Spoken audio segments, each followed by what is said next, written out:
And welcome. Today we are talking about how to get started writing a kids book. Adam, how did you get started in this crazy industry? That's a very good question, Michelle. And I actually got started, I got dared to write a kid's book. And, I hadn't written for 10 years after I left high school because I hated writing in year 12. And then my girlfriend at the time was doing a professional writing degree, and she had to write an illustrated kids book. And she did it, and it was awesome. And I said it was awesome. She's like, anyone can write a kids book, which is what people say. And you know what I've realized? That's actually true. Like when people say anyone can write a kids book, I used to get a bit offended, and now I'm like, yeah, they totally can, but not anyone can write a good one that kids actually go for. Because anyone can. Anyone can, yeah. Anyway, so I said, well, I couldn't. And she goes, I bet you could. And I said, I bet I couldn't. And she bet me $10 that I could write one. So I did. And so, so I just sat down and wrote it, and just wrote whatever sort of popped in my head. And then, and it wasn't great, but it just sparked a little something. And then from there, I just haven't stopped writing. And the Artist's Way was crucial. Doing the Artist's Way, like within a couple of months of that, really kicked me off and opened up the channels, which was fantastic. And it was and even when I tried to write other stuff, it was just naturally kids' books that I went to, that I was just drawn to writing. Yeah, mine's a bit different, I guess. Like a lot of people, I started writing when I had kids. So, and that people come to me all the time and say that they have kids. You go to the library, you go to the bookshop, and you try and find those books that you loved as a kid, like those books that you just totally fell in love with and made your lifelong reader, and don't find them anymore. So, when my biggest boy was little, like a lot of them were US TV shows just turned into books, and there wasn't the Possum Magic, and there wasn't, the Wombat Stew and all of those ones that I love. So again, I was like, well, I used to write all the time, and I don't really know why I stopped writing. And so I just started again, and it took me 10 years to get my first book published, because I had no idea what I was doing. Yeah, absolutely. And you don't when you start, and it's such a big, wide industry. It's it can be scary, and you realize as you go through it that there is paths you can take and ways. It is actually simpler than it seems. But when you start, you just write, and you're like, yeah, because I was the same. I was like 150 rejections in before I even self-published, let alone anything else. So you just don't know.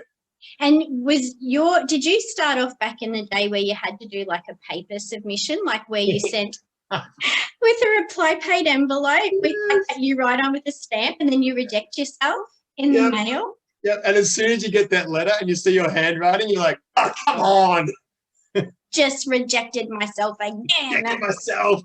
Oh my gosh, I know, right? So at least now you get ghosted by publishers, which is just not even a reply. It's fantastic. Just like, well, I'll just guess that I'm no good then. Yeah, it's funny with that. I had one where, because they say if you don't hear from us within 3 months, assume it's a no. And I had one where that had happened, and so I sort of sent this one out. May have even self-published it in between. I can't remember, but like 6 months after I'd sent it in, they wrote saying, "Oh, can we see the rest of it?" And it was like, nope, you can't. I've done other stuff with it. So, yeah, I find that honestly, I understand they have a lot of submissions, and being in there, if I actually was in there, I'd realize how hard it is to reply to all of them. But I do find it hard to not get a response, even if it's a no. I find that tricky because sometimes you don't even know if they've got it, and you don't know whether to follow it up as well. That's right. And you don't want to be that needy person who's like going, did you get it? Did you read it? What do you think? Yeah, do you like it? What do you think?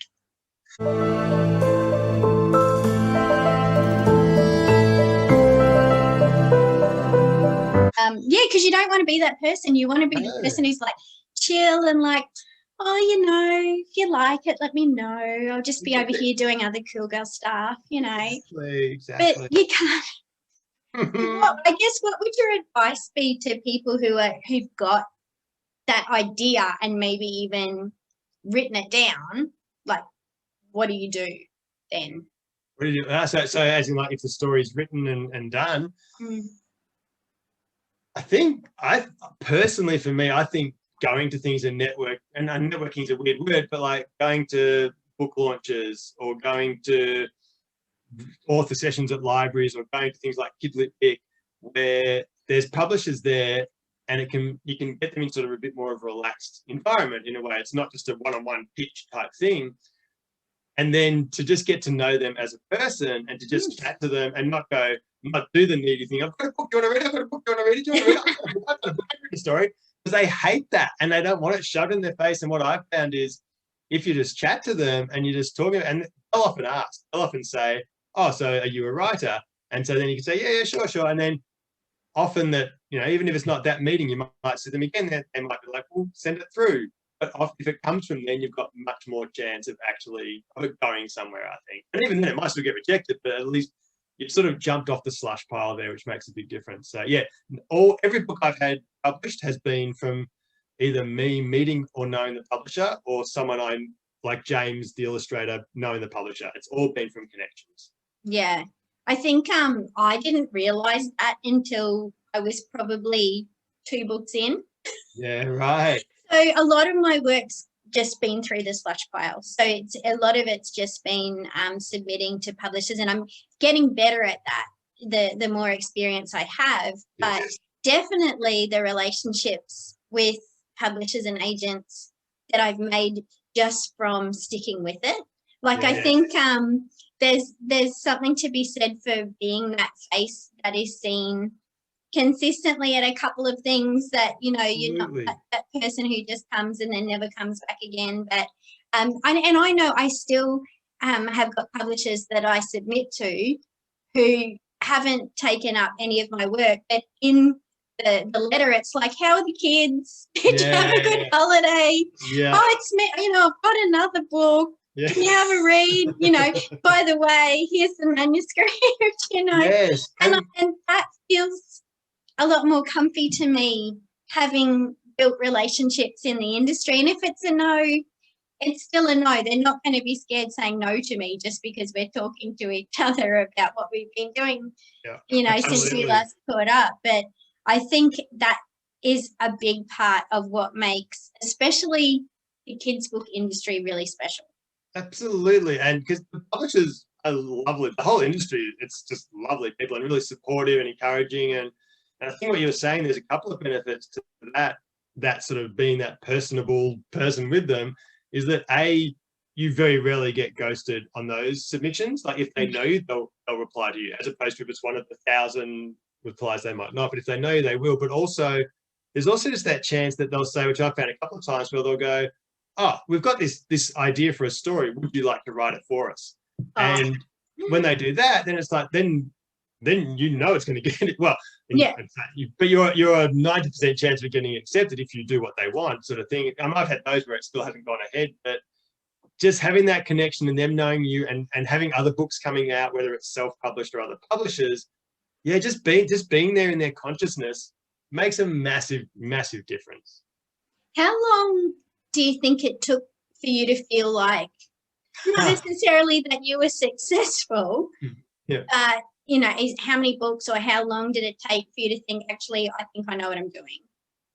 Oh, I would say certainly it took a long time to feel like I belonged, which was my own mindset, because I self-published a lot to start with, and I wouldn't go to things. I wouldn't go to things because I thought I'm not a real author. I'm just self-published, and yet I'm publishing books and selling them, and they're going really well. So, and everyone was so supportive of that when I finally went to things, it's like, oh, they're so accepting. So that made me feel like I belonged. Just actually getting out there and realizing that self-publishing is, if done well, is as legit as normal publishing. If you're prepared to get it out there and do it. But when did I feel I knew what I was doing? I still wonder sometimes, Michelle, if I do. But I still wonder. But it would have been a good, in terms of submitting to publishers, it would really only be in the last few years, I reckon. So I reckon 15 years in before I really started getting an idea of what they want, rather than just writing. I heard a great quote the other day, which was saying, don't fall in love with your product, fall in love with your client. And I just used to write stuff that I liked and then send it off. But it's not necessarily for them. And once you start thinking of what they might be after or what the kids are going to be after, as much as what you love about your work, and I think that started making a massive difference. Yeah, I agree. I'm 10 years in and I still have no idea what I'm doing. It's funny though, isn't it? Because I mean, initially making the decision to write for kids is so personal, and you're always emotionally attached to the story, which I think makes it, for me, I think that makes it harder than necessarily trying to get other genres published. Would you agree?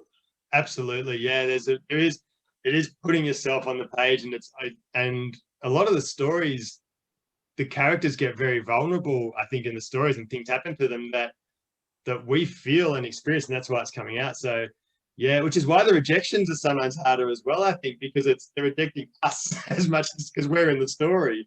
Oh, it's us when we were a kid or whatever it is. That yeah, definitely think that. Yep, awesome. Thank you so much for chatting to me today about what to do when you want to write a children's book, and I look forward to catching up with you again next week. Me too. Thanks, Michelle. See ya. Bye.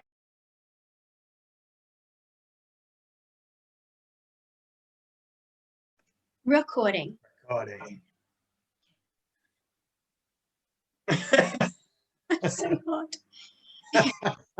You just got recorded calling yourself hot. So hot. So hot.